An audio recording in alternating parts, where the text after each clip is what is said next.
fall up under that UPK banner. It's my brother and my blood, and I will die and kill for him if necessary. Go to ground, go to ground, go to ground, go to ground, go to ground, go to ground, go to ground, go to ground, go to ground, go to ground. It's all about that warfare, boy. Give ground, give ground, give ground, back up, give ground, give ground, give ground, back up, give ground, give ground. It's all about that warfare, boy. Take ground, take ground, take ground, take ground, take ground, take ground, take ground, take ground. My soldiers take ground till I'm stand down. Take ground, take ground, take ground, take ground, take ground, take ground, take ground. My soldiers take ground till I'm stand down. Take ground, take ground, take ground. Now this ain't no movement, this a takedown. We will not be moved or intimidated.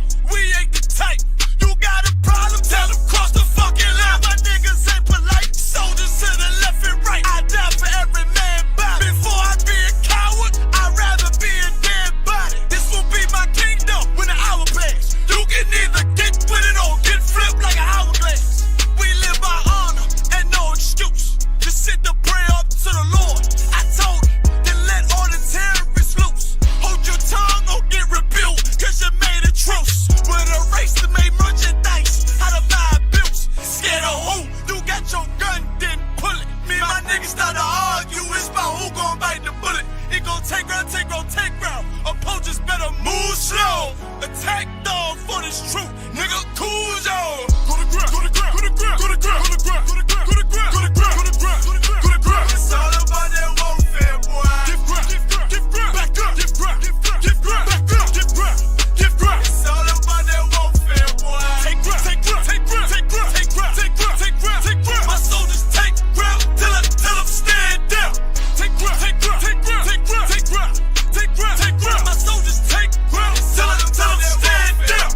Oh, thought you could cross us with no consequence, but you will pay dearly. You should've used your common sense. My zeal lit, that means you could never prevail. Hey, where the truth sit, hey, where warriors dwell. Be wise with them weapons, cause I promise. My nine just like my wife, she concealed, she modest. I know two things, a robber will not prosper. And any man harm me and my aunt, I'm gon' meet the doctor. Cause this life is warfare, it's not an easy walk. Been watching my people die, so you can miss me with that love talk. My UPK soldiers, any man try to cross your path, make him regret it. What that mean? Fall on his ass. Comparing me to you really ain't no contest. Long live one West. Say what? Long live one West. This for those who thinking we ain't ready for. Tell them back up. I'm about to drop something heavy for. Go to ground, go to ground, go to ground, go to ground, go to ground, go to ground, go to ground, go to ground, go to ground, go to ground. It's all about that warfare, boy. Give ground, give ground, give ground, back up, give ground, give ground, give ground, back up, give ground, give ground. It's all about that warfare, boy. Take ground, take ground, take ground, take ground, take ground, take ground, take ground, take ground. My soldiers take ground till I'm stand down. Take ground, take ground, take ground, take ground, take ground, take ground, take ground. My soldiers take ground till I'm stand down.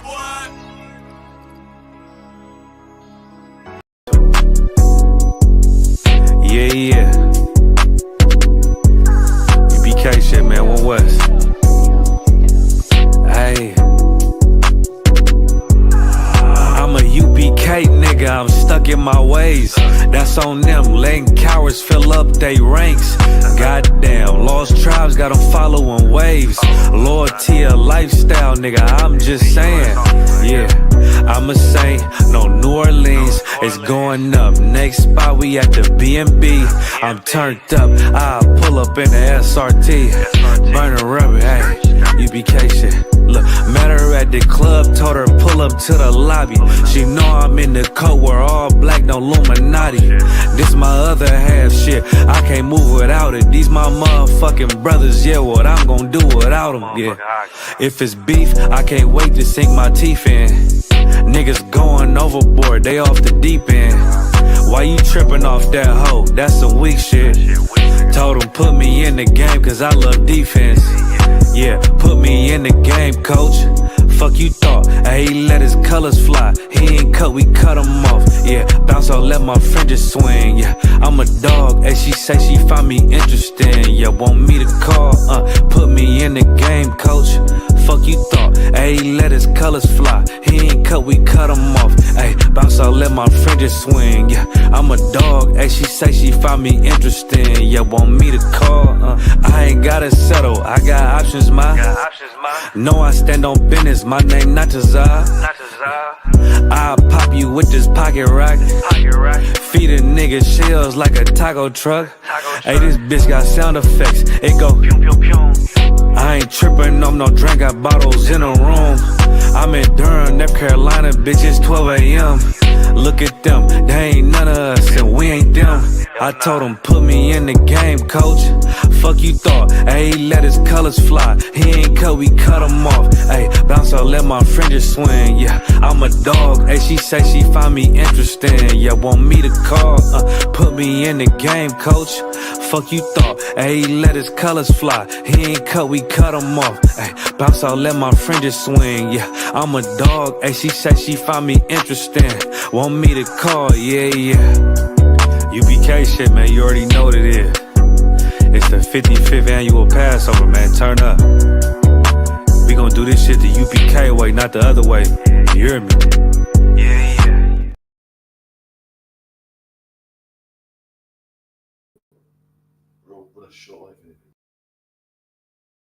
Even though I don't know you, I'm not letting nobody sell you crack. You know why? Because I never saw you before. But you a black man like me. That's right. And it's worth something. This is Black Watch with Commanding General Yohana, the only man to lead blacks, Latinos, and Native Americans.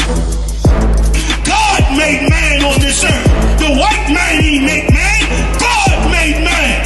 God wants man to obey him. Bringing you real news. You don't need a black man in the White House. You need a black man in every black house. For many years, there's a lot of black people who didn't realize how deep the racism of white America was. You ain't gonna do nothing unless you decide where you gonna stand at with the Most High.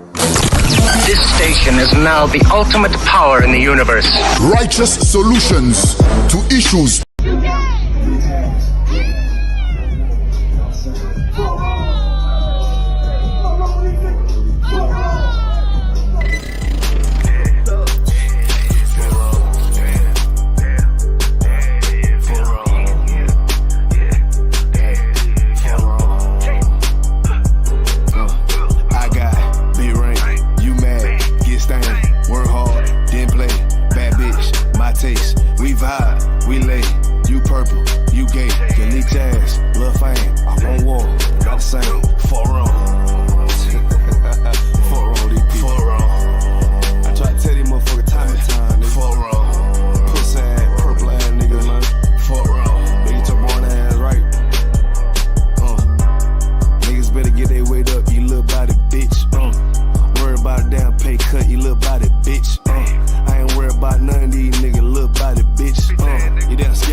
Never knew a goddamn maybe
Hey, Shalom Israel. This is the Wednesday night history class. Also, remember, check out Commanding General Yohana's radio show, 2 a.m. UK time. The class is here Monday through Friday. Let me just where we was. All right. So we're gonna go continue with the whole. We started last week. Allah, we can get finished today. Hold on. So yeah, we're gonna try and get today. Also, any questions?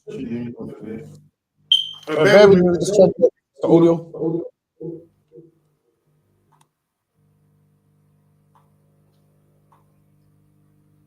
I feel like shouldn't be. Well, you might have to pull yours at the stream. Because remember, if they're both in the stream and we're both here. Yeah, I'm muted. Shouldn't be done. You're talking. No sweat. Check. You working on? Good. The audio. Oh, actually, that's muted. That's only if you talk. If you get what I mean. So only if you talking through that one. That one. If you get what I mean. Oh, I see why you talk now. 1, 2, 3. Where's it coming through? Plug this into your laptop properly. Yeah. Hold on. Let me.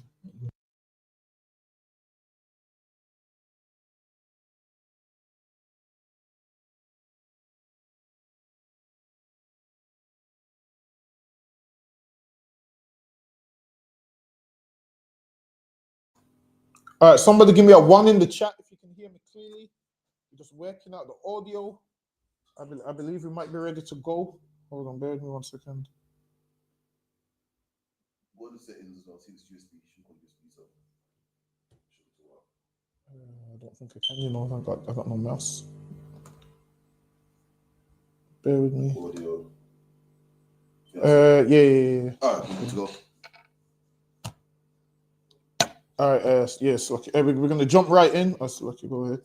Right, some people find it surprising that Guy Fawkes, the man who played such a central role in a Catholic terror plot, was born and raised into a Protestant family. So now, most people didn't even know that Guy Fawkes was raised into a Protestant family.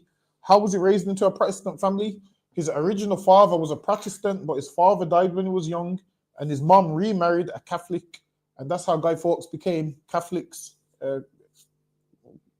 That's lucky. Go ahead. Khan. But as we shall see, this is just one of the things that many of the gunpowder plotters had in common. So imagine all of these Catholics. A lot of things they had in common is that what they grew up Protestant. So a lot of them grew up as Protestants, and in later when they got to about 17, 18, they converted to Catholicism. But before that, a lot of them was born Protestants. Yes, lucky. Go ahead. Khan. Alongside Guy Fawkes himself in his years was Christopher White, commonly called Kit, with his brother John, known as Jack, was also at the school 2 years above Guy and Kit.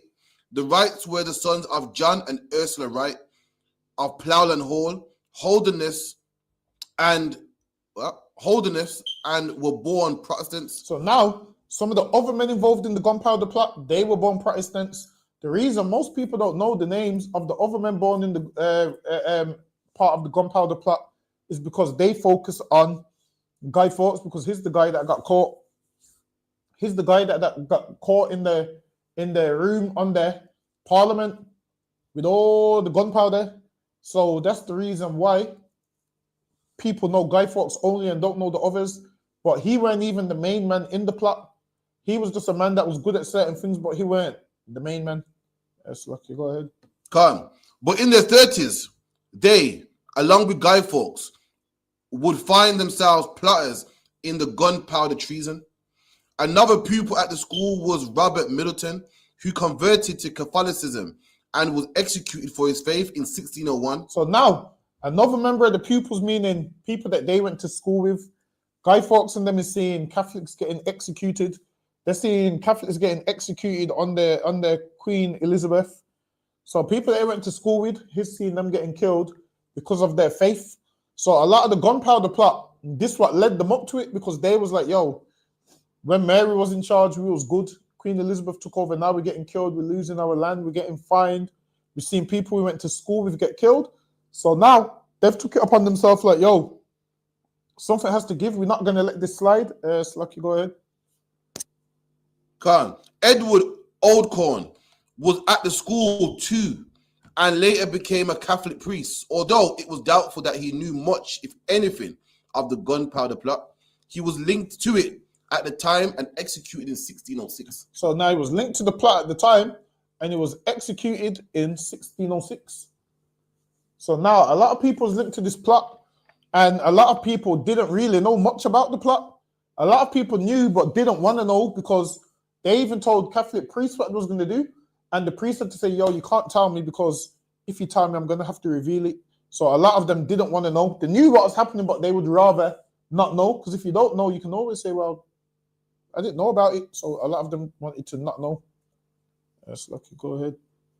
The gunpowder plot of 1605 is a perfect example of how interconnected life at a turn of the 17th century was, particularly for the Catholic community of England. Many of the plotters knew each other beforehand, as with Guy Fawkes and the Wrights, and many were related to each other by marriage. So can you read that one more time? The gunpowder plot in 1605 is a perfect example of how interconnected life at the turn of the 17th century was, particularly for Catholic community of England. Many of the plotters knew each other beforehand, as with Guy Fawkes and the Wrights, and were related to each other by marriage. So a lot of them was related. So a lot of them to school together, even they was related through marriage. So, okay, go ahead. Canada Council. In late 1587, or possibly early 1588, Guy Fawkes left York behind and went to live with his mother, sister, and nephew, a new stepfather, Salakia, initially at Pulling House in Little Trimble, and then in a much larger property they acquired in Scotland. This was to be a pivotal moment in Guy's life, for while his father had been a lawyer acting in the case of... So his father was a lawyer, but not a lawyer that you would think. His father was like a clergyman. So his father was like one of them Protestant men that would go collect the money of the Catholics. So that's what his father would do. Yes, Lucky, go ahead. Canada Council. Being a lawyer acting in the cause of Protestantism, his new stepfather was a well-known Catholic recusant. Indeed, Scotland was hotbed of Catholic recusancy, being home to leading Catholic families, including the Pullins and the Percys. So now these were home to Catholic families, including the Pullins and the Percys. And there was a man called Robert Percy who was big in this plot. So Robert Percy, he was one of the big men in this plot. They came together and said, yo, we're going to do ABC. And Robert Percy was one of them. So Lucky, go ahead. Canada Council. It seems that Dennis also succeeded in converting his wife, Edith, to the Catholic cause. Although she may have always harbored Catholic sympathies, but suppressed them to protect her first husband, Edward's position as an ecclesiastical lawyer. A list was made in 1604 of the known Catholics, i.e. the recusants in Yorkshire. So now, a list was made in 1604 of the known Catholics. So they had them on a watch list back then. So back then they had the Catholics on like a terrorist list, because they know, yo, these men got the potential to do something crazy. So a lot of them was already on the list. Go ahead. A list that features both Dennis Bainbridge and his wife. They are listed as Dennis Bainbridge, Gent, his wife, non-communicants. Go ahead.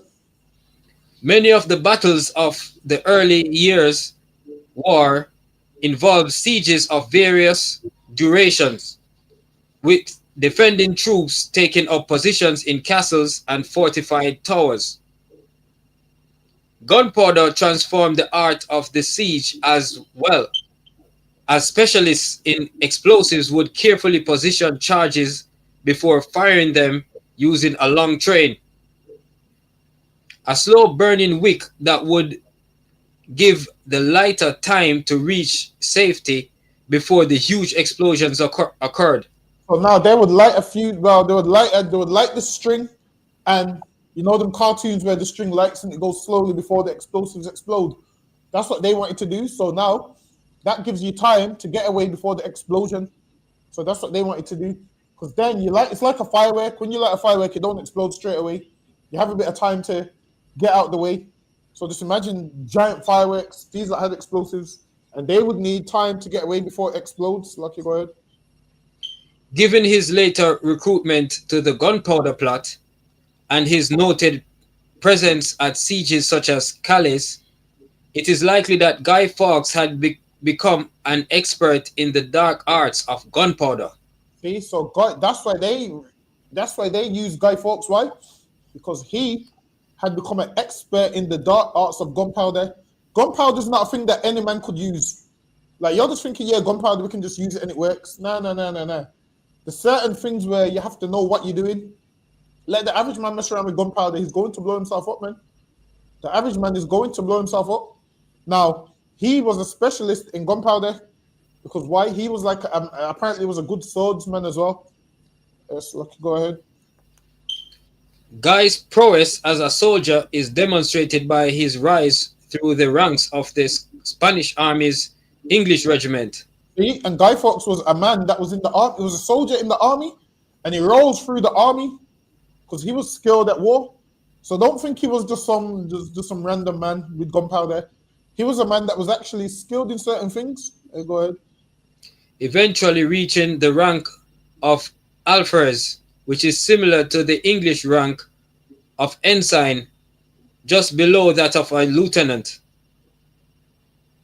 Military records at the Royal Archives in Brussels also show that by 1603, he was being considered for promotion to the rank of captain. See, they was going to promote Guy Fawkes to the rank of a captain, man. Like, well, it is. A lot of people hear Guy Fawkes and think, oh, these is regular men. No. These was men that was skilled in certain things and knew about gunpowder and they knew about all these things. And he was going to get a raise, man. They said this in the archives in Brussels. So Lucky, go ahead. Here's one. King James' other great terrors was gunpowder, as it is. And now, imagine this. You know what? King James would be afraid of gunpowder because they blew up the house that his father was in, man. Remember when they blew up the house where Lord Darnley was in? So imagine that your father died because someone used gunpowder, and now you're hearing about gunpowder again. That definitely would be a fear, man. Because in Scotland, when they killed King James's father, and what's his name, Lord Bothwell, they tried to blow him up, and then I think he's escaped through a window and they've strangled him in the garden, and placed him there and in the garden strangled. They tried to blow it up, and now that's why King James would have had not really a fear, but this is why King James would have been like, yo, gunpowder's nothing to play with because his father died that way. Go ahead. Khan. And it is easy to explain why it is held such a horror for him. James's childhood saw him placed on the Scottish throne aged just 13 months, but it was a base tragedy rather than a regal fairy tale. So they're saying the reason he got the throne weren't because of a nice fairy tale, it was because of a tragedy. Go ahead. Khan. James Stewart was the son of Mary, today as Mary Queen of Scots, and Henry Stewart, Lord of Darnley. And Henry Stewart, Lord Darnley, man. So now, King James, his father got killed. Similar situation, gunpowder plot. Obviously, they framed his mother, Lord Bothwell, took her, forced her to marry him. And the people said she was involved in the plot. And then after all of that, she just, had to go to jail for like 18, 19 years under Queen Elizabeth before she was killed. But that's why it mentions King James. and gunpowder because his father died that way in Scotland. Yes, lucky, go ahead. And the reason is because I think the mom was meant to spend the night with the dad in the castle where he was, and she didn't attend. So they're like, "Yeah, that's dodgy. She knew not to be there." So that's the narrative that they're saying. But that's lucky, go ahead. Unknown to him, 2 barrels of gunpowder had been placed beneath his bed chamber. Darnley survived the initial explosion but was caught by his assassins running from the church. They put gunpowder under his bed to blow him up. They tried to blow him up, but he escaped the explosion, and then they caught him and strangled him to death. Go ahead. Caught by his assassins running from the church and strangled to death wearing just his nightshirt. So now they strangled him. This man's just got on a nightshirt. Listen, man, I mean, you know when you're young, your parents tell you, oh, you must wear pajamas because you don't know what's going to happen, man. You get me? You only get caught in just your t-shirt. So sometimes you got to have the pajamas on, man. Listen, I seen a picture of there was a fire and a man had to come down with just his drawers and then there was ripped in that. This is why. Sometimes you got to, sometimes you got to have some clothes close by just in case. Yeah, you got to have some clothes close by just in case, man. Lord Darnley was just out there in his drawers and a t-shirt, man, and he's running, and the assassins caught him and strangled him. Yes, lucky, go ahead. Sir. Thus it was that James Stewart, son of Mary and Henry Stewart, unless the Rizio rumors were true, acceded to the Scottish throne as a 1-year-old. He would hold onto it for nearly 58 years. Gaining power at such an early age must have been... He was on that throne for a long time, 58 years, man. Who's the longest serving monarch? Queen Elizabeth, right? I think she got longer than that. Didn't she get like... Nah, she died at about 97. The one BC gun? Yeah. Oh, yeah, I thought you meant last one. No, so I think she was on the throne for about 70 years. I think she got some kind of jubilee for 70 years on the throne. That reign sounds long, right? Listen, Christ's reign is going to be forever, man. That's right. Listen, what these monarchs celebrate ain't going to be nothing from that day. That's lucky, go ahead. Canada on concert. Gaining power at such an early age must have exerted a profound effect on his ego. But he would also have a lifelong fear of assassination. And listen, that's most black men's fear, that, they got a lifelong fear of assassination, man. When you're on top, you feel like everybody's out to get you. So now, of course, you're going to be like, damn, are they going to come and get me today? You're going to have tight security, man. And imagine him hearing about all the plots, and then he hears about the gunpowder plot that almost was successful. Listen, man, that'll make you paranoid for life. Go ahead. Cancer, and especially of gunpowder. It was gunpowder and its aftermath that had swept his father and mother away from him while still a baby. Although his mother Mary lived until her son James was 21, they would never see each other after her exile. Yeah, read that part one more time. Cancer. It was gunpowder and its aftermath that had swept his father and mother away from him while still a baby. Although his mother Mary lived until her son James was 21, they would never see each other after her exile. See? So when people say King James had sex with his mom, stupid, don't make no sense. His mother was took away from him when he was a baby, and they would never see each other after her exile. So much that when Mary used to send letters to James, to her son, the people in charge of delivering the letters wouldn't let him get the letters, man. She used to write letters and talk about, I miss you, I ain't seen you from you as a baby. And he used to want to speak to his mom and dad, used to be like, nah, don't. There's a lot of people in between that mother and son relationship. So when people say, King James had sex with his mom and killed his mom, that's a lie. First of all, King James ruled Scotland, and Scotland didn't have no power over England.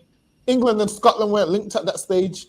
At that stage, Scotland had its own monarch, England had its own monarch, until King James unified it. So King James couldn't stop his mother getting killed even if he wanted to. Why? Because she's on the English rule, because she's locked up in England. and his in Scotland, and the two ain't intertwined until he began to rule over both of them. Yes, Lucky, go ahead. Canada and Cancer. James's longevity as Scottish king is testament to his political astuteness, if nothing else, at a time when one false move could see even kings or queens swiftly disposed of. Whatever his true feelings were, he showed great civility towards Thomas Percy, and while not being fully committed on any subject, he did enough to convince Percy that he supported tolerance towards Catholics, even if he wouldn't legalize open Catholic worship. So now the Catholics, when King James was in office, they thought, yes, we can sit down and reason with him. And he showed them tolerance. But after a while, they weren't happy with what was happening. They thought, yo, we're getting a new monarch. Everything is going to fall into place how they wanted it. But obviously it didn't. And then that's why they was mad at King James. And they felt like, yo, he tricked them. Go ahead. Thomas Percy was elated at the conversations he had with the king, and the news spread throughout the Catholic community. Percy spoke to King James and he spreaded some information like, yeah, the king said us Catholics can blah, blah, blah, blah, blah. And that wasn't true. But it spread throughout the Catholic community and they was all excited thinking change is going to come. Go ahead. Whether by Chinese whispers or by Percy's own exuberance, the half promises and suggestions of the king became amplified. That's it, and that's Lucky, sir. Lucky, go ahead. He made Mr. Thomas Percy very generous promises to favor Catholics actively. So now they said King James made them promises to favor Catholics, and people always get caught up with that. Like if you vote, you hear them talking about, yeah, because if you vote for this, this is going to happen. You get generous promises, and then when it don't come to fruition, you be upset. So Thomas Percy sat down with King James, thought Catholics was going to get a better life. It didn't turn out so. Go ahead. Come, and not merely to free them from the bondage of persecution in which they were then living. So the Catholics felt like they was in bondage and under persecution. Go ahead. Indeed, he would admit them to every kind of honor and office in the state without making any difference between them and the Protestants. At the last, he would take them under his complete protection. The king promised all this and much more than I write here. So now he wrote this to Catholics, yo, the king promised this, and this is what he said will happen. He will take us under his wing, and he promises us protection.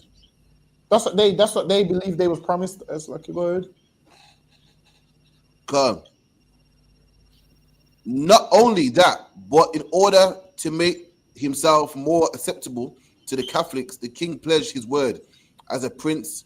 He took Percy by the hand, then he swore to carry out all that he had promised. So now Percy's gone back to the Catholic community and said, yo, King James promised us blah, blah, blah, blah, blah. He promised us we're going to have a better life. Promised us they're not going to oppress us. They're not going to treat us bad. He promised all of these things, and they fell for it. So Lucky, go ahead. Whether he shook Percy's hand or not, James certainly didn't put anything in writing. See? So listen, whether he said that or not, we will never know because we wasn't there in the 1600s. But now King James never put nothing in writing, which means more than likely he didn't say it. Yes, Lucky, go ahead. Come.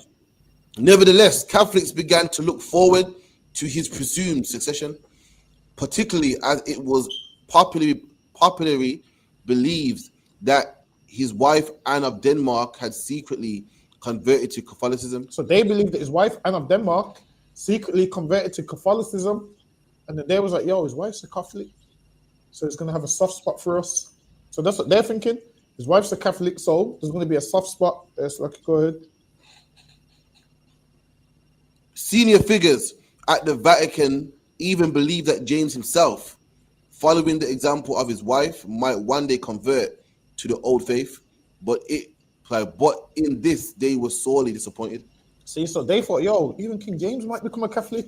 So they're thinking England's going to become back a Catholic country, and they're all going to live great, and his wife's become a Catholic, so he's going to become a Catholic, and they're looking at it like that. They're getting their hopes up, thinking about this great change that wasn't going to come. Lucky, go ahead, Benjamin.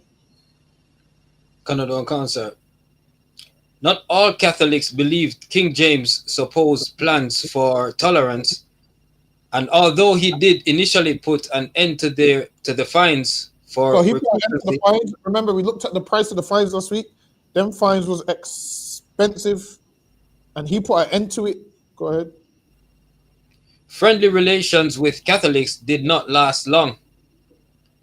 If anything, the persecution soon grew in severity along with the fines.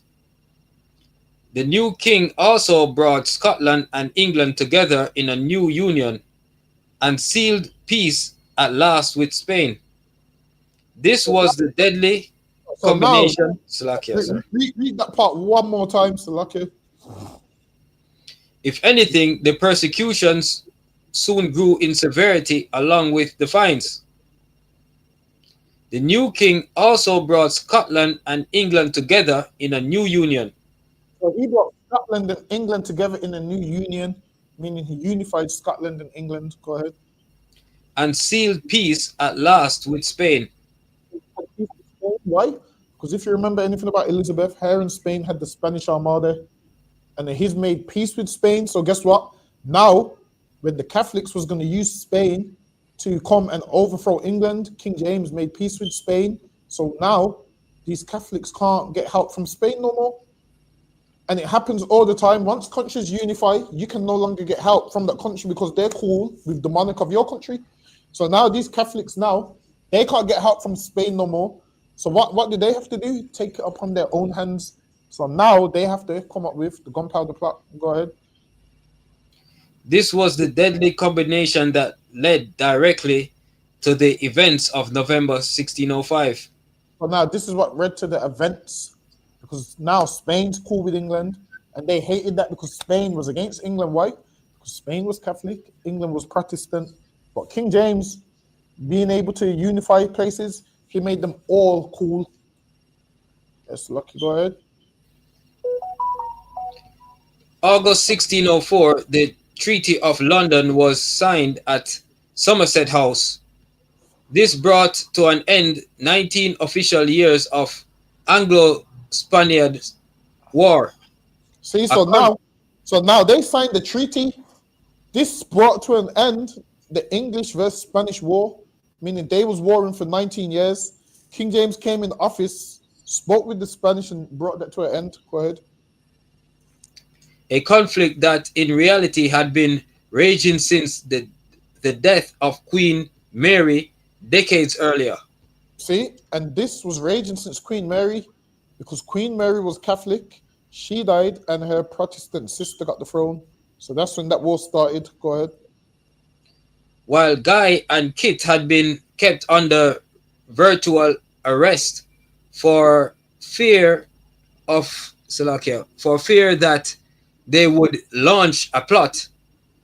2 actual plots had already been attempted and foiled during their time in Spain. They were known as the biplot and the main plot, as it was suspected that the same masterminds may have been behind both attempts on King James's life. See, so there was many attempts on King James's life. People are thinking, yeah, there was only one attempt on his life, but no, there was a ton of attempts on his life. Go ahead. The biplot was a plan to kidnap King James and force him to repeat anti-Catholic legislations. The plotters also wanted some anti-Catholic courtiers to be removed. So now they wanted him to come back, and whatever was said bad about Catholics, to take those words back. That's what they wanted him to do. So they planned to kidnap him. There was a time when they even planned to kidnap his daughter and so forth. They had plenty of plans to kidnap King James and his kids. Go ahead. Notably, Sir Robert Cecil. Unfortunately for them, and predictably, Cecil already knew of the plot before it had a chance to be enacted. So now I think his name's Robert Cecil. I think it's Cecil. So I think they pronounce it Cecil. So yeah, Robert Cecil is like it was like an advisor I'm gonna say it was like an advisor to the king or the queen. So he was like a close man advisor. And for some reason, Robert Cecil, I don't know how these would find out anything back then without technology, but they was finding out information. He would find out who wanted to kill the king, who wanted to do this, who wanted to do that. Which lets you know, back in the biblical days, when people could find out about plots, it lets you know it's true. You're just thinking people are only finding about plots now because of the internet. No. The Lord had things in place for you to have, for you to find out if someone's committed a murder in the city, man. Because you bring them, they wash their hands over the heifer. That's how they would do it back then. Now, Robert Cecil, he would find out from people this plot, and then a lot of them he would ignore as, yeah, that's not true. And some of them he would have to take serious. So, okay, go ahead. Catholic priests William Watson and William Clark were executed, and Sir Walter Raleigh, thought to be involved with both the by and the main plots, was imprisoned in the Tower of London. The main plot. There was like high-end prisoners, because you go to the Tower of London, that's like a big prison. That's not no little holding prison. That's where prisoners go. They'll put like your big prisoners in there. If you go to the Tower of London, it's because you committed some mad crime and you're a big prisoner, and they need guards 24/7. It's like maximum security. Go ahead.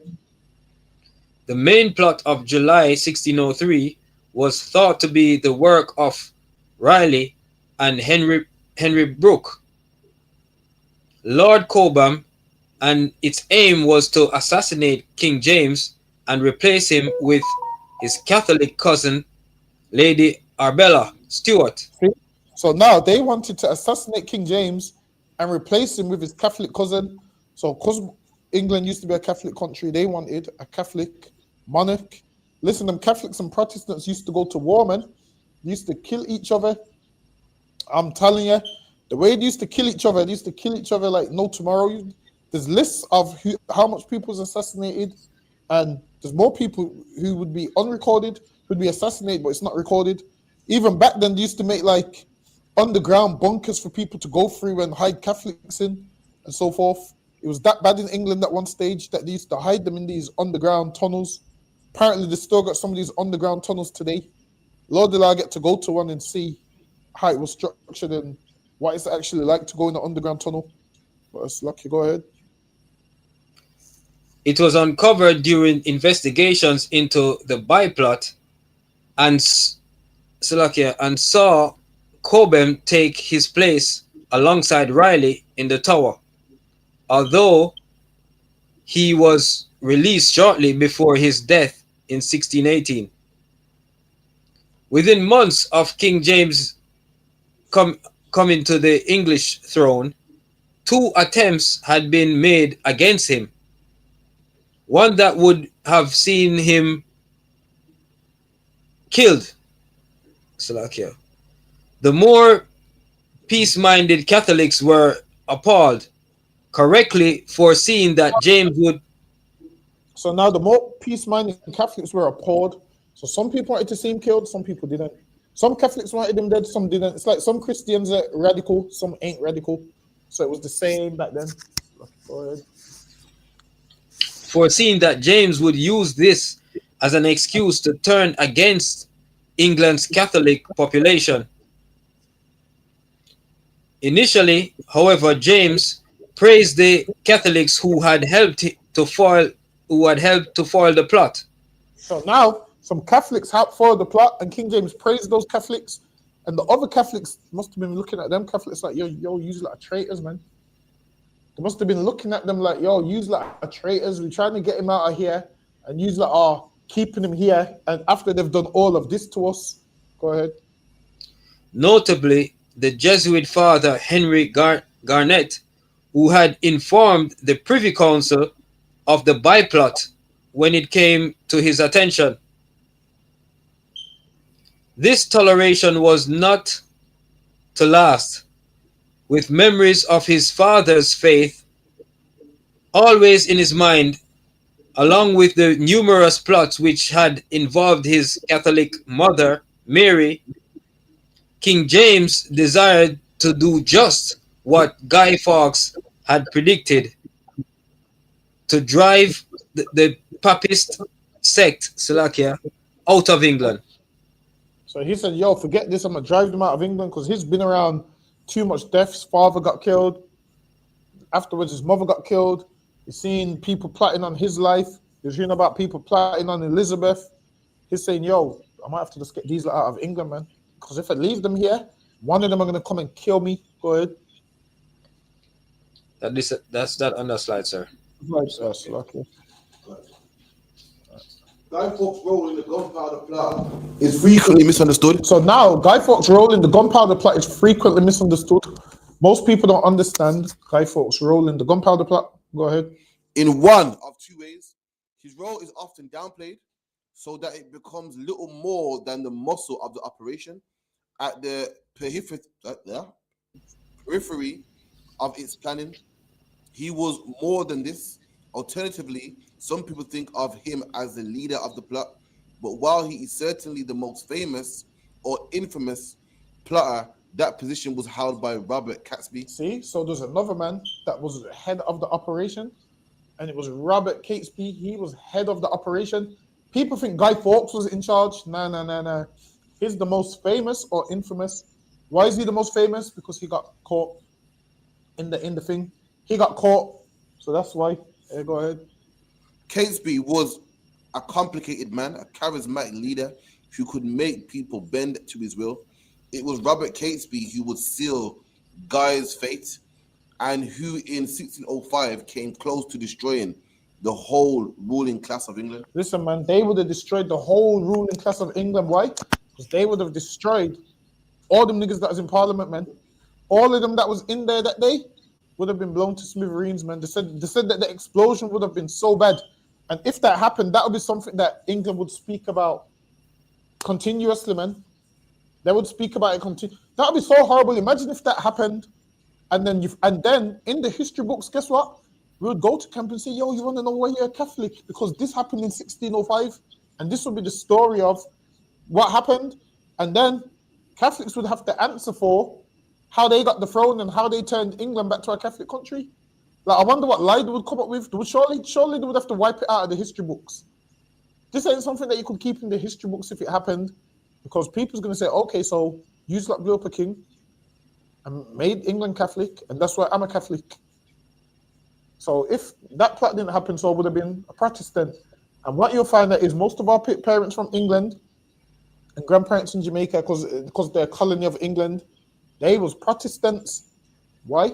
They was Church of England. The reason being is because England was a Protestant country.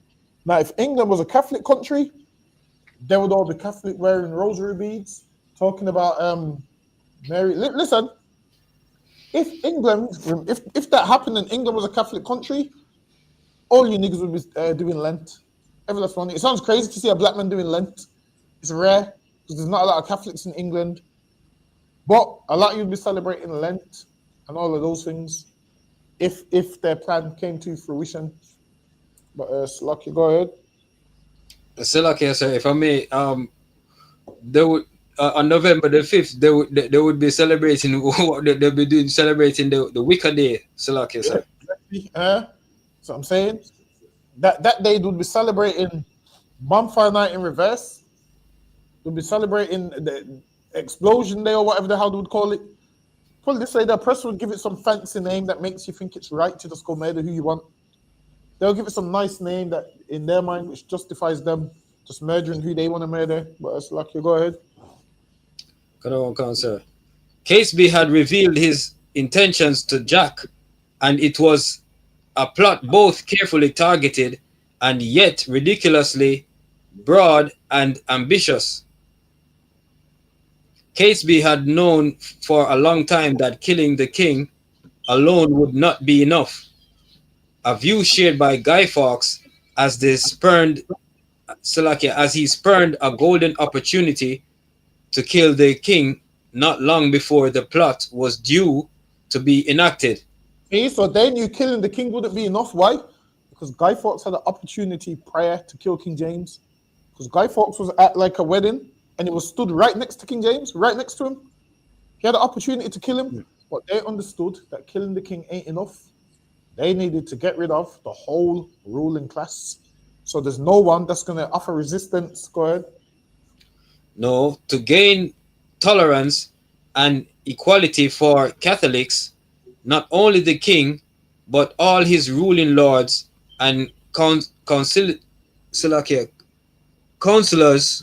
must be destroyed completely. So they wanted to kill the king, his lords, and his counselors. So they wanted to kill the men that was in his court and everything.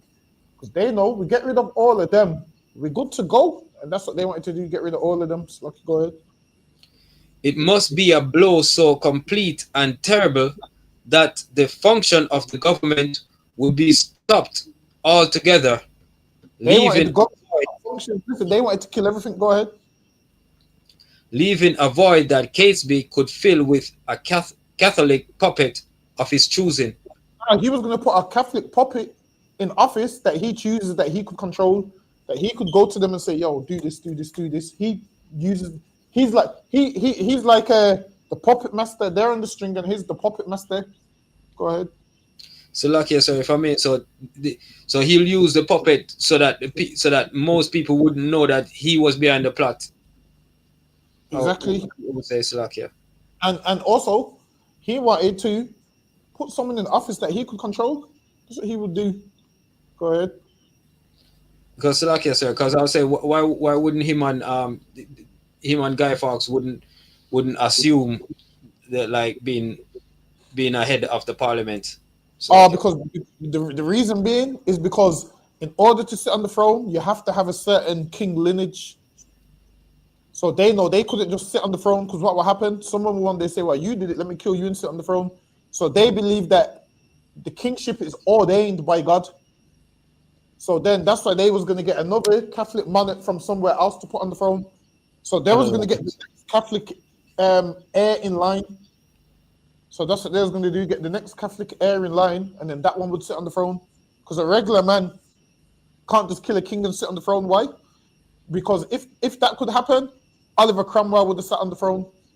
But he didn't. What Oliver Cromwell did was had all the perks of a king, but it was never the king. He was just Lord Protector and Governor. He called himself Governor and Lord Protector. Yes, lucky. Go ahead. Testimony summed up Catesby's plot as he revealed it to the men he recruited.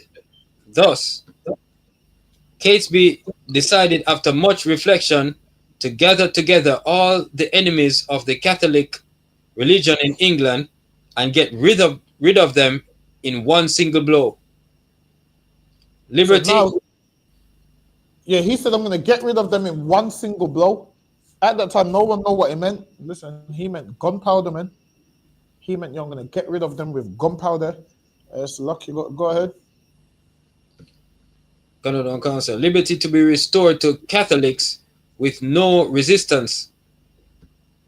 To carry out this resolve, the best way seemed to him to await the reassembly of Parliament, when the three estates of the realm would be together with the king, councillors, Puritans, and bishops. These were all of them determined that in that time a place they would give the final death blow to the Catholic cause. As we have said, in that same moment of time, the plotters hoped to bring upon their heads the evil they had designed for others. They would blow them up with a mine, and the Parliament. It was like, "Yo, everything they've done evil to us, we're about to do whatever to them. We're gonna blow them up, man." That's what they're saying. Go ahead. They would blow them up with a mine, and the Parliament House along with them. And they said, "Blow up the Parliament House along with it." Imagine House of Parliament. They was gonna blow all the up, man. Go ahead. In this way, the authors of those most cruel laws would be removed along with the very place where they had been made. Go ahead. By this means, he, Catesby, also thought that no leader would be left to oppose the papists. So a papist is like a Catholic, a strict Catholic. So now they was like, yo, once we blow them all up, there's going to be no one left to go against us.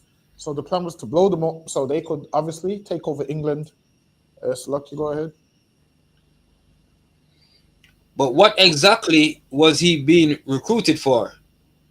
Primarily, he was recruited because of his experience in mining and the use of explosives. Understand this? This was a proper plot. This was a paid plot where, yo, you do this, we do that. They recruited him. Why? Like, understand this? They weren't recruiting people with no skills. They was recruiting people who are skilled. They're recruiting him because why? He knows how to use explosives, which lets you know not every man can use explosives. It's like, really? Not every man should use fireworks? Some people blow their hands off, man. Not everybody should use fireworks because they don't know what they're doing. But Guy Fawkes knew how to use explosives, and he was recruited for that reason. Let's look. Go ahead. Because of his experience in mining and the use of explosives gained in encounters such as the Siege of Calais. It's all too easy, however, to dismiss this as Guy's only role. For as Thomas Wintour said in his meeting with Hugh Owen, he was wanted not only to oversee the execution of the plot, but for his counsel and help in organizing it. That's it on that, sir. That's it, Lucky. Go ahead. Before Mass was said, the 5 conspirators had gathered in another room for an essential part of the proceedings. It was there that Guy Fawkes and Thomas Percy placed their hand upon a primer, a book of prayers and devotions to be said at certain times of the day, and repeated what Catesby, Jack Wright, and Thomas Wintour had already done: an oath of fellowship and an oath of secrecy. See, so they took an oath of fellowship and an oath of secrecy. So they took the oath, and one of them in there broke the oath, and that's how people knew about the plot. They took this oath of secrecy that they're not meant to say nothing, and one of them broke the oath, and that's how they got caught. Go ahead. They swore before the others present, but more importantly, before God himself. See? So they said, we swear to God, we're not going to let nobody know nothing. Go ahead. That they would keep secret whatever they were about to hear, on pain of death and eternal damnation. Swords were unsheathed before them as a symbol, unsheathed before them as a symbol of what anyone who broke the oath could expect. And they pulled their swords out the sheath, and now they're looking at each other saying, yo, if anyone breaks this code, death is what you're going to get, man. It's like a man pulling a gun at you and saying, yo, if someone finds out about this. So they unsheathed their swords, and they all swore this secrecy, and someone found out about the plot. Why? Because this secrecy, someone breached it and went and told somebody else. Go ahead. But it was the thought of punishment after death that carried the most weight. And for most of them, they didn't care about dying, but the punishment after death for revealing the plot is what carried more weight for them. So they was like, yo, we're not going to reveal this plot, because if we do, we're going to go to hell. So a lot of them wholeheartedly believed they're going to go to hell, so they're not going to reveal the plot to no one. Go ahead. So like I say, for me, that hell would be Hades. According to them, it would be Hades, and what's the next one they believe in? What's the one where you were in the middle? Purgatory. I think in Purgatory. Yeah, you're in Purgatory, and then I think if you're good, you make it to, I can't remember what it's called. There's 3 places. There's one below. Purgatory's in the middle, where you're there until you're good or whatever. Then you go to heaven, some nonsense like that. But yeah, that's what Catholics believe. That's what England would have been believing if this plot had happened. It's like, you go ahead. The oath was taken without any hesitation. They took it without hesitation. I broke it without hesitation. So okay, go ahead. without yet being told the plan. So imagine this: they took the oath and didn't even know the plan. And when they found out the plan, one of them broke it. So okay, go ahead. Guy had pledged his silence and his life. From what, Salakia, from that room, the five entered mass with Father Gerard, the communion, bread, and wine, further sealing the new bond between them. See, and that's how you know when people do communion with a little piece of bread and a little sip of wine, they get that from Catholics, man. Fake Israelites actually do that, and it comes from Catholics. Like communion just means coming together and eating, man. Communion is just coming together. That's what it is, man. They think communion is eating a little tight slice of a tiny piece of. I can't remember what they call the bread. It's got, I think there's another Christian Catholic name for it. I can't remember what they call it. But they eat a little piece of bread and drink a little shot of wine, and they think that is eating and drinking. That ain't no eating and drinking, man. It's lucky. Go ahead. Go ahead. So like I say, for me, is their version of the Last Supper. Yeah, that's what it is. That's their version of the Last Supper. They don't know that at that Last Supper, Christ had wine and all of that stuff, man. Wine, lamb. They don't know he was eating the Passover, man. But it's lucky. Go ahead. Canada one concert.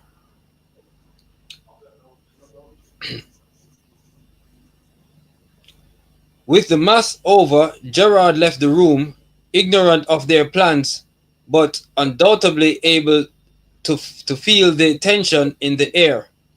So now, the man that was praying with, Catholics have a thing that they call holy. I can't remember his name. The man they pray with, whatever his name is. But now, this is the one that usually leads the prayer for them. So this man's they call him Father something. So this man leads the prayer, and they've not said nothing to him about what they're going to do, but he could sense the energy. Sometimes you can sense certain things. Like, it's not hard. Listen, man, if you go around five niggas and they're about to jump you can sense it, man. It's not hard to listen. When someone's about to punch you can sense it. You can see how they're walking up. You can sense certain things. So he sensed it, but he's not fully knowing what it is. Go ahead. Canada one concert. The men were alone, and it was now that Robert Catesby finally revealed the plan in its minutiae. They would find a suitable property near the House of Lords, and from there... They said they'll find a suitable property near the House of Lords. Why? Because if they want to blow it up, they need to be close. So, lucky, go ahead. And from there, tunnel under the building before planting enough gunpowder to completely destroy it and anyone within. At the same time, a group of men would seize the Lady Elizabeth, daughter of King James, with See, a view. So now, after that, they wanted to kidnap King James's daughter. Go ahead. To seize the Lady Elizabeth, daughter of King James, with a view to installing her as the puppet queen to the new Catholic regime. See? So now they knew that they would have to have a descendant of James on the throne, and she would have been the queen, because they know they have to get one of the heirs. So she would have been the puppet queen, meaning they would control all her decisions. So she would be on the throne, but they would make all the decisions. And that usually happens with some of your governments. That usually happens with a lot of people. The man that you see, somebody else is telling them what to do. Listen, man, black people really thought Obama was going to save them. You thought he was the man coming up with all them plans. No, it don't work like that, man. There's always someone behind and using them as a puppet. So you think, yep, that person's giving these orders and whatnot, and it's not really that person. Go ahead. Canada and Khan. Guy wholeheartedly approved of the plan. And Guy, meaning Guy Fawkes, he approved of this plan. He heard it and he's like, yo, I'm down with that, man. Go ahead. That's it, sir. That's it, Salaki. Salaki, go ahead. It was now that they began to gather some of the materials they would need for their plot, primarily gunpowder and Now, timber, the materials, gunpowder and timber, go ahead. which were at this point stored in the house that Catesby had rented on the south side of the Thames, across the river from the property Percy had rented. By the time of the planned explosion, the plotters had gathered a huge amount of gunpowder. It is estimated that they had around 2.5 tons contained in 36 barrels, and that this was more than 25 times the amount needed to bring down the House of Lords. So imagine that. They had more than 25 times the amount needed to bring down the House of Lords. Go ahead. It would also have devastated the surrounding area to a radius of around 500 meters, Listen, taking in buildings. 500 meters. Hold on, let me see how far 500 meters is in miles. Bear with me.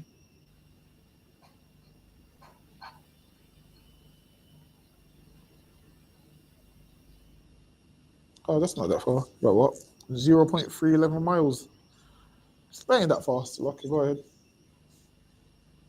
Canada and Cancer, taking in buildings as far away as Westminster Abbey. So now Westminster Abbey, all of the buildings that came down. Go ahead. Canada and Can. Guy Fawkes, in charge of the munitions and with a good knowledge of their efficiency, could have ordered this extra gunpowder to make allowance for the effect that damp condition. Guy Fawkes. That part's going into. He had extra gunpowder because if the gunpowder is damp, it's not going to work. So that's what that part's saying. So lucky, go ahead. As he started at the pile of barrels. He knows the expert because a regular man wouldn't know that. A regular man wouldn't even think about what if it's damp. A regular man would just think, yeah, it works. Go ahead.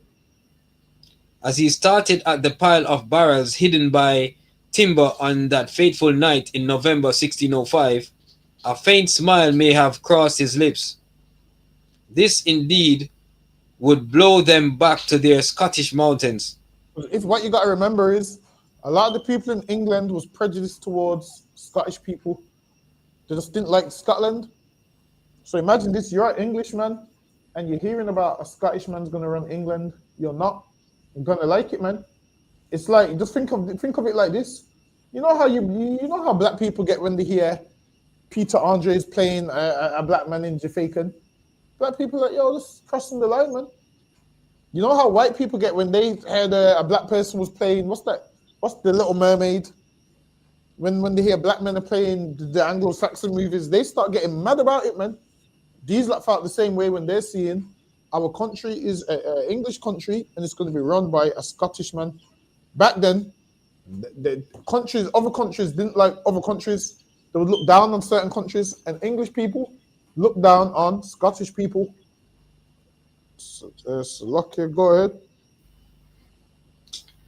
One of the subjects discussed by the six was what to do after the explosion had taken place, and specifically how they would be able to get their hands on a member of the royal family that they could then use to further their means. Now they know if they kidnapped a royal, they could use that to further their means. Go ahead. At this point, it was suggested that Percy, who was a gentleman pensioner, had easy access to the palace, would enter it and snatch the 6-year-old Duke Charles. Now they even planned to kidnap Charles I, man. They said, yo, you have access to the palace, so you can go and snatch up Charles, and then they was going to take him and make demands. Go ahead.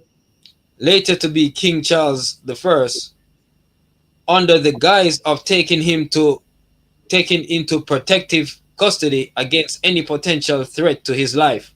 Now they was gonna plan to blow up that, and then they was gonna plan to, you know what, yo, Charles, come with us. They're out to get your life. Come with us.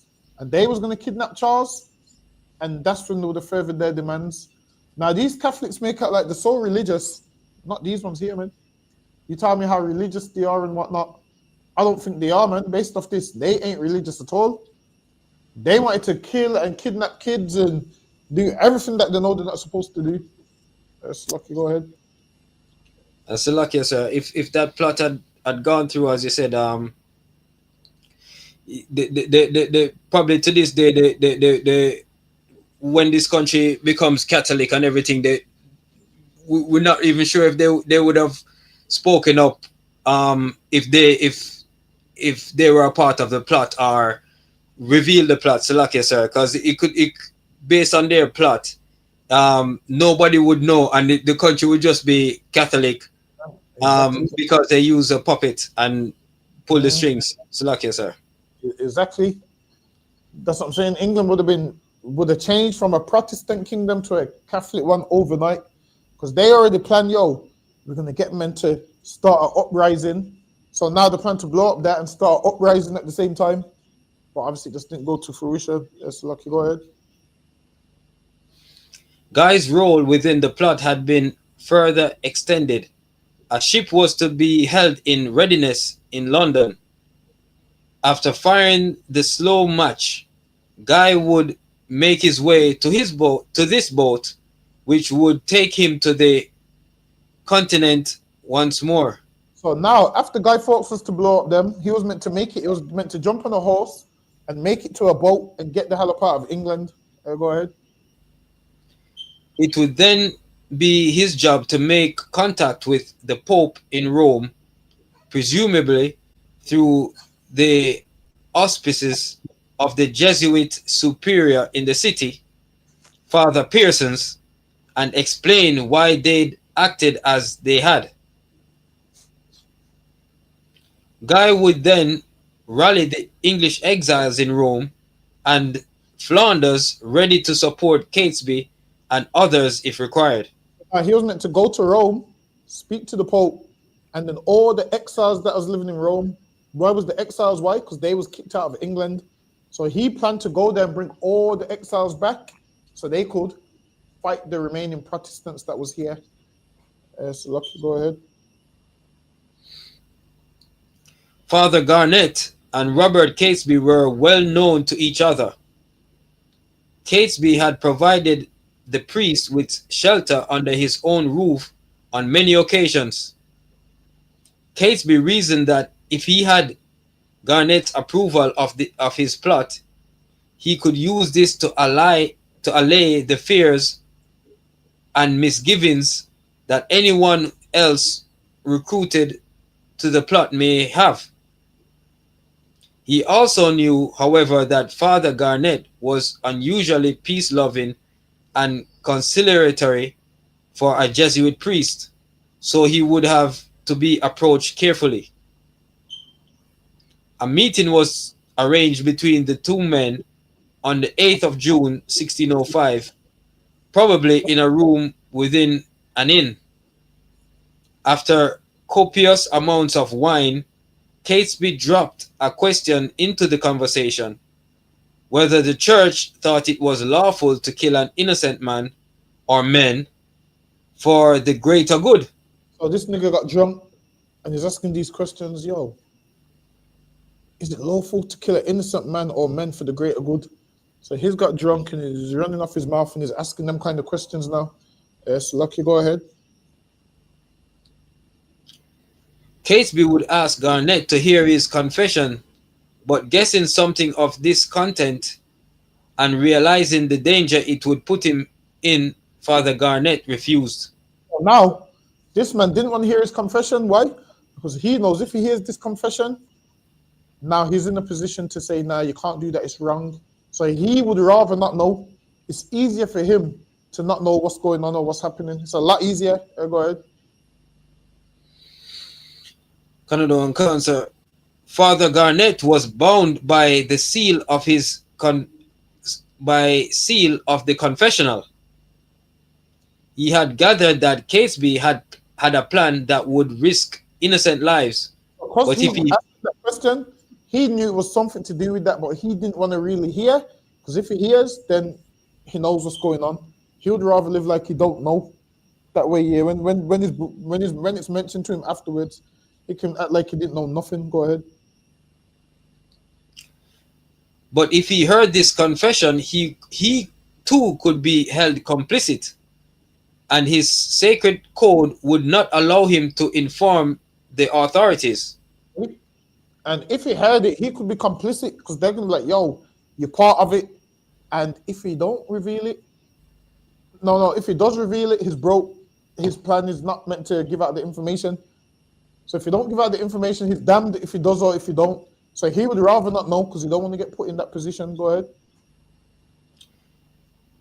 Garnett took to trying to put Catesby off his plans, whatever they were, by referring repeatedly to the Pope's instruction to England's Catholic to seek peaceful remedies and to leave their fate in the hands of God. So he told them to seek peaceful remedies, and these men didn't want a peaceful remedy. That's not what they wanted to hear, man. So like, hold on, wait. Let me see if I need this slide because we're coming up to the end of the class. Yeah, go ahead. Around the time of Parliament's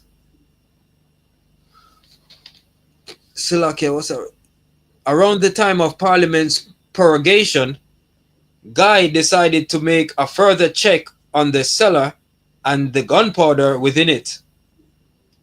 He had placed certain indicators invisible to others that would show whether anyone had entered the chamber. But now he had certain indicators to know if anyone had entered the room. So you would put like little things in place where only you would know, like you'd put like something behind the door. So if that door's been opened, it moves a little bit further back. You'd be like, hold on, I didn't leave it there. So certain little things in place. Most people do it with their house to put certain little things in place so you know if something's been touched. Go ahead. Just think Matilda, the woman used to leave the chocolates in a certain place, man. What's her name? Miss Trunchbull. Miss Trunchbull smelt the box and said, yo, someone's ate one of these chocolates, man. There's certain things that people put in place where they will know. You won't know, but they will know. Listen, if you got any older siblings, they know if you've been in their bedroom or not, because they know, I didn't leave the bed like that. I didn't leave this like that. I didn't leave the curtain like that. Go ahead. But was relieved to find that no one had been inside during his months spent overseas. So he was overseas and now he's relieved that no one's even been in that room. Go ahead. Guy was also concerned at the effect that the damp conditions could have taken on the gunpowder, although the cellar was not as wet as the tunnel they had been working on. So now they was digging a tunnel. So in the beginning, they're digging the tunnel, trying to get right on there where they were trying to blow up. Go ahead. It was still affected by the proximity of the River Thames. Opening the barrels and testing the powder by rubbing it between his fingers, Guy realized that some of the powder had deteriorated to the state where it would be unreliable. How would he know? Because he knew about explosives, man. Guy Fawkes was a terrorist, man. Like that's the only way I can put it. Guy Fawkes today is what a terrorist is. Go ahead. Cancer. And so, with the assistance of realized that some of the gunpowder had deteriorated to a state where it would be unreliable. And so, with the assistance of Thomas Winter, he replenished his stock. Meanwhile, Mr. Fawkes and myself alone bought some new powder, as suspecting the first to be dank, and conveyed it into the cellar and set it in order as we resolved it should stand. So now they brought new gunpowder. Go ahead. There was one man as yet that Catesby had not called upon, and that he knew was wealthier than anyone yet recruited. So now he And needs to recruit rich men. Why? Because they're running out of money. So now he needs to recruit a rich Catholic man that's willing to put some money in. Go ahead. And so on 14th October, at the Catholic Lord Storton's house, Catesby recruited his cousin Francis Tresham. Tresham was not only rich, having married wisely, as well as inheriting property from his father. So now he was rich because he married wisely, meaning married a woman that's got money, man. Listen, women try and do that. Women try and marry wisely so they can get a man with money. Go ahead. In reverse, he married wisely, got him a woman with money. Go ahead. As well as inheriting property from his father, Sir Thomas Tresham. He had also proved his worth to the Catholic cause. He, alongside Catesby and others, had been involved in the Essex Rebellion and imprisoned for it. And he had also worked alongside Catesby in sending Thomas Wintour to Spain. Tresham was also a well-connected family, with two of his sisters being married to the Catholic Lord Storton and Monteagle, respectively. Why then was Francis Tresham added to the plot as an afterthought, Tresham, a last resort? Now they call the letter the Monteagle letter because those Catholics that worked in that House of Parliament and his sisters was married to them. So he tried to warn them, yo, don't go Parliament that day, something's going to happen. And that's how the plot was revealed. So, Lucky, go ahead. Tresham complied with neither of these requests, although he later admitted giving a little money to Thomas Wintour. Tresham questioned the validity of the plot, asking if it was right that Catholic lords who would be in Parliament that day would die along with the Protestant lords. See, and there was like, yo, he understood the Catholics who was in the house that day, House of Parliament, they would die along with the Protestants. Go ahead. It was a question that others in the plot had already raised with Catesby, and while Tresham spoke up for his brothers-in-law, his brothers-in-law was going to be there. Now he knows his sisters are going to be heartbroken if their husbands die, man. So he's in a position like, oh shit, I need to find a way for them not to go there. Go ahead. For his brothers-in-law, Sturton and Monteagle, other members of the plot championed Lords Vaux, Mordaunt, and Montague, and Thomas Percy stood up for his longtime master, Earl of Northumberland. Catesby responded that it was a shame if they were to die too, but that to warn them directly risked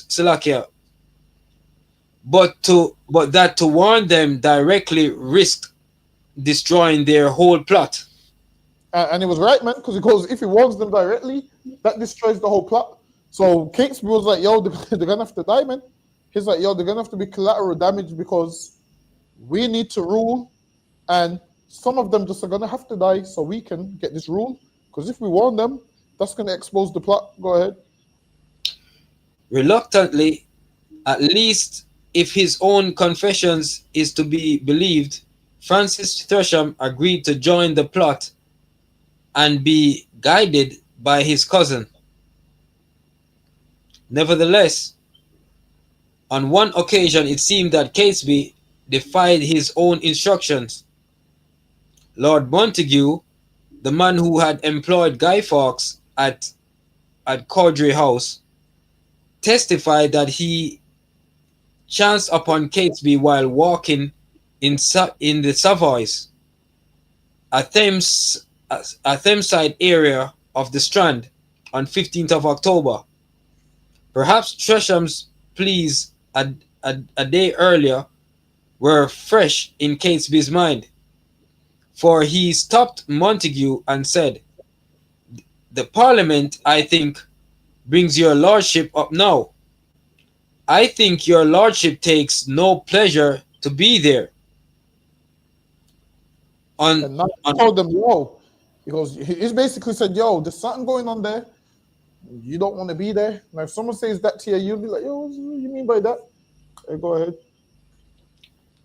On one reading, an inconsequential chat, but on another reading, a thinly veiled warning for Lord Montague to stay away from the opening of Parliament. And now they tried to get him to stay away from the opening of Parliament. Why? Because he don't want him to die and get blown up. So he's trying to tell him subtly like, yo, don't go that day. But obviously someone tells you don't go somewhere on a certain day, you're gonna be like, yo, why? Okay, go ahead. As it happens, Viscount Montague did not attend Parliament on 5th of November. If it was a coincidence, it was a costly one, for it placed him under suspicion. Because he didn't attend, because he told him not to attend, it placed him under suspicion. And that would place anybody under suspicion. I mean, some people's like, yo, because on the day of the Twin Towers, some people didn't come to work. So they was like, yo, that's dodgy. That is, how did they know not to come to work that day? So there's certain things where something happens, you're going to be under suspicion. They'll be like, hold on. And you know why you'll be under suspicion? Because they're going to be like, hold on. So you knew and you didn't want nobody else. Everybody will look at you like, damn, what a horrible human being, man. It's lucky, go ahead. My lord, out of love I bear to some of your friends, I have a care of your preservation. Therefore, I would advise you as a tender, Slakia, as you tender your life, to devise some excuse to shift your attendance at this Parliament. For God and man have concurred to punish the wickedness of this time. And think not slightly of this advertisement, but retire yourself into your country, where you may expect the event in safety. For though there be no appearance of any stir, yet I say they shall receive a terrible blow. This Parliament. It says they shall receive a terrible blow. That's what it says, man. They shall receive a terrible blow. So they was gonna blow them up, man. Go ahead. And yet they shall not see who hurts them. This counsel is not to be condemned, because it may do you good and can do you no harm. For the danger is past as soon as you have burnt the letter. And so I now hope, they said burn this letter afterwards. Go ahead. And I hope God will give you the grace to make good use of it, to whose holy protection I commend you. Hold on, let me just one. Yeah, go ahead. Who then was the writer of the Montego letter? They're asking who's the writer. Hold on. I gotta skip some of these. I'm trying to. Yeah, go ahead. As one day turned into the next. So now this is guy. The last slide will let you know that they came in. He told him his name was John Johnson. They left and they had a funny feeling. They said, "No, something ain't right." So now they've gone back.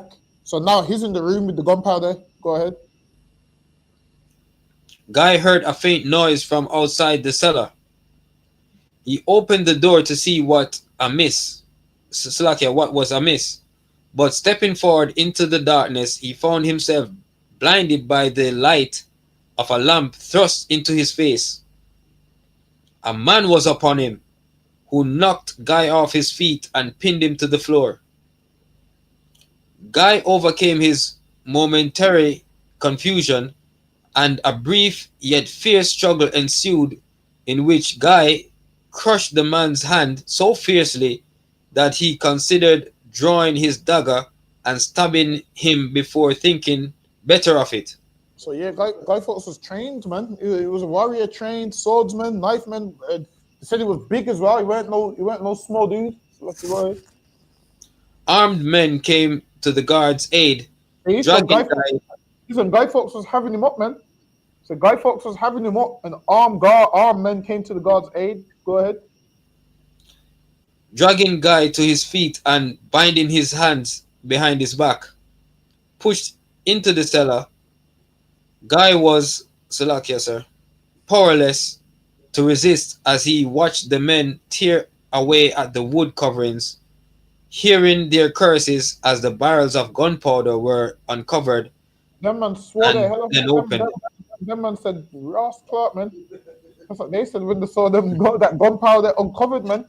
They said, man, yo, I'm telling you, them man was like, yo, the seen gunpowder uncovered. Slucky, go ahead. Guy's pockets were searched next, and within them were discovered touchwood and a match. So yeah, a match is in his hand, in his pocket. Go ahead.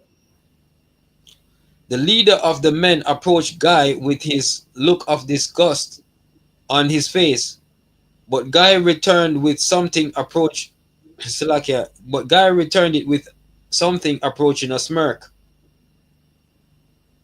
"You were lucky to find me outside the cellar," Guy said in a calm, confident manner, belying the sickening feeling growing within him. "Otherwise, none of you would be talking about it now, because you would have all been blown sky high." But he told them, "You're lucky you caught me, because you all would have been blown up, man." He said, "You're lucky you caught me, because all of you would have been blown up."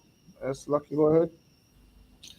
The first instruments of torture used upon Guy Fawkes were the manacles. So now, back then they had a punishment called the manacles. Go ahead. These were chains fastened to the wall that were then attached to the wrists, leaving the prisoner's arms vertically extended. The prisoner stood on a series of wicker steps, which was then removed so that the whole of his weight was placed upon his arms, wrists, and hands. In Guy's case, we hear that he was suspended by his thumbs for hours. So now they pinned him up by his thumbs, man. Imagine his thumbs is holding his whole body up. They pinned him up by his thumbs. Go ahead. For hours on end. This was the gentler torture prescribed by the king. Guy would have felt the same sensations related by Father Gerald as he looked back to the time when he himself had been manacled in the tower. Now they're talking about, hold on. Yeah, go ahead. Guy endured the same pain and met it with the same resolve.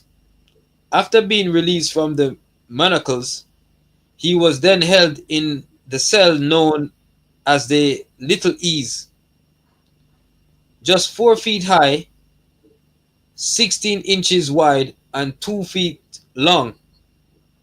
It was designed to prevent prisoners from being able to stand up, lie down, or sit in comfort, and must have been especially painful.